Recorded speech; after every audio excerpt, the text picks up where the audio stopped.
This is Hunter Labrada here with Labrada Nutrition, and today I'm here to take you through a back and bis workout.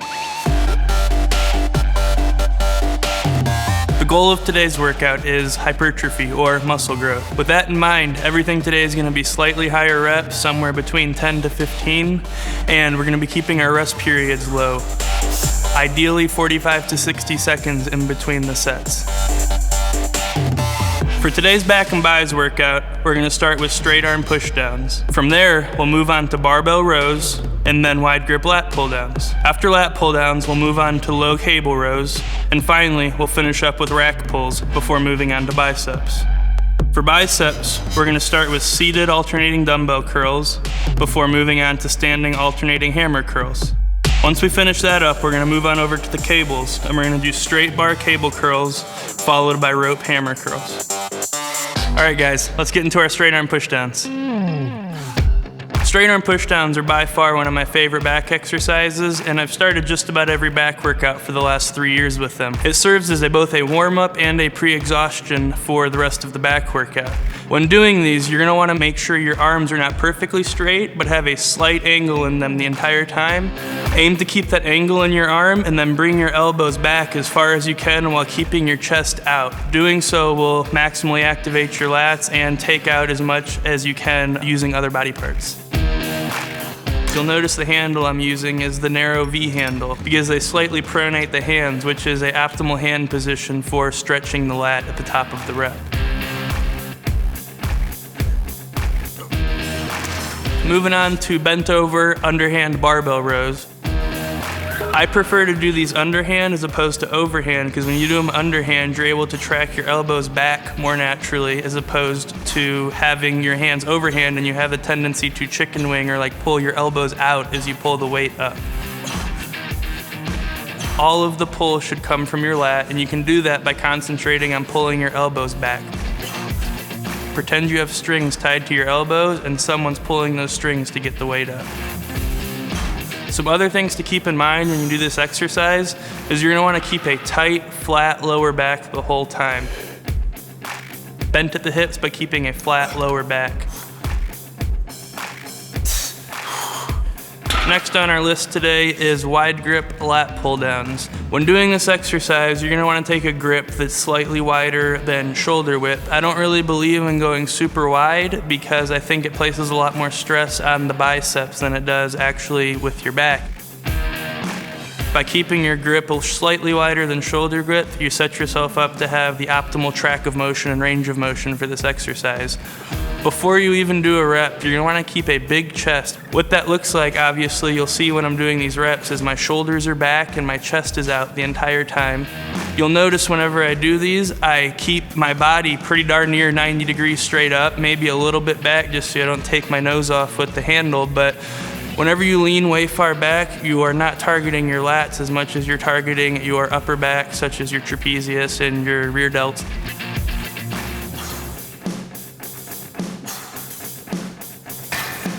Moving on to low cable rows, the aim for this is to really engorge the muscle with blood and to really get a good squeeze on each rep and really just kind of tax the back and completely finish it off. Some things to keep in mind whenever you're doing this exercise, you're going to want to keep your back flat and your chest out. That's pretty much a universal tip for every back motion. Keeping those things in mind, whenever you pull, you're going to want to pull from your elbows, getting your elbows as far back as possible, which will give you a maximum contraction in your back. Whenever you let the weight down, I typically prefer to let my shoulders completely roll forward for the stretch, and before I start pulling and rowing again, you'll see me, I contract the shoulder girdle back and then row the weight again. So you're getting best of both worlds. You're getting a full stretch, but you're not using your biceps or compromising your form at all. Moving on to our last back exercise of the workout, we're going to be doing rack pulls. Whenever you're setting up, you're going to want to have it set to where the bar is right below your kneecap, or basically hitting at your patella tendon.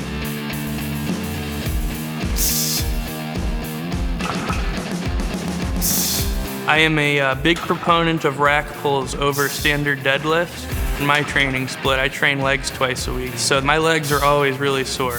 By using the rack pull, I'm able to get the beneficial portion of the deadlift without having to do the part of the motion that really taxes the hamstrings and the glutes and the quads a lot. So that's why I prefer rack pulls over traditional deadlifts for back development. It's a great finisher, and you're gonna completely annihilate your back by doing them at the end.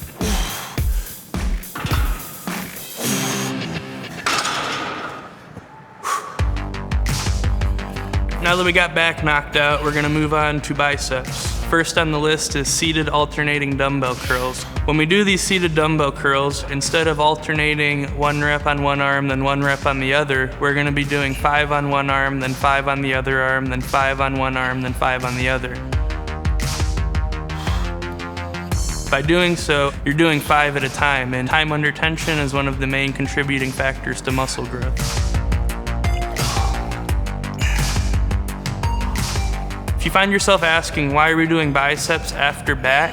That's because your biceps are getting the indirect work from all the back work. So by the time we get to biceps, they're A, warm and ready to go, and then B, already pre-exhausted from the back training. Next exercise in our bicep workout is gonna be standing alternating hammer curls. We're gonna do these hammer curls in the same way that we did the seated alternating dumbbell curls for the same exact reasons. So we're gonna do 5 on one arm, 5 on the other, then 5 for the 4 sets that we do. I really like hammer curls because they train your forearm and then a muscle called your brachialis, which is a muscle that runs underneath your biceps. So it's a critical motion for complete arm development. Now that we got those hammer curls out of the way, we're gonna move on over to the cables, and we're gonna start with straight bar curls. And we're gonna aim to really keep tension on the muscle the entire time. One of the main things to keep in mind is you're going to keep your elbows pinned at your side. By keeping your elbows pinned at your side and your shoulders back, you're able to isolate the biceps as much as possible, which is what we're after. You'll notice we started out with free weights and then moved on to cables.